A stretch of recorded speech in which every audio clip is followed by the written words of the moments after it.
আরেকজন রয়েছেন হাফেজ ইব্রাহিম খলিল।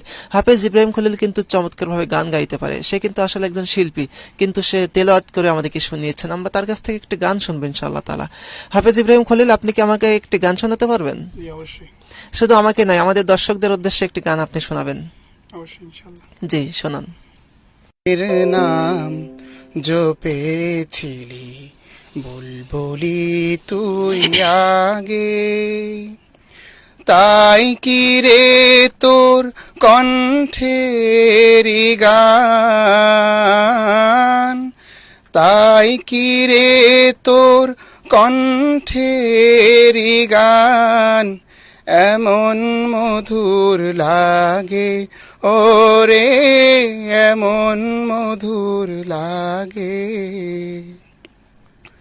মুহাম্মাদের নাম জপেছিলি বুলবুলি তুই আগে,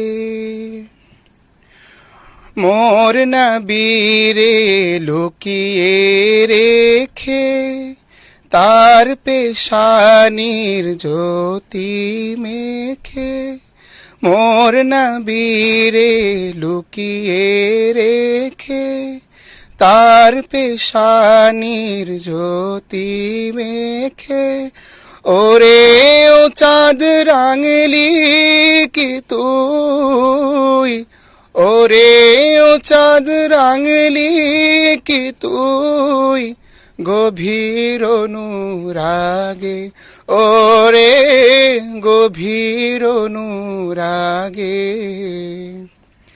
মুহাম্মাদের নাম জপেছিলি বুলবুলি তুই আগে, ওরে ও গাব নিরিবিলি নবীর কদম ছুঁয়েছিলি, ওরে গোলাপ নিরিবিলি নবীর কদম ছুঁয়েছি।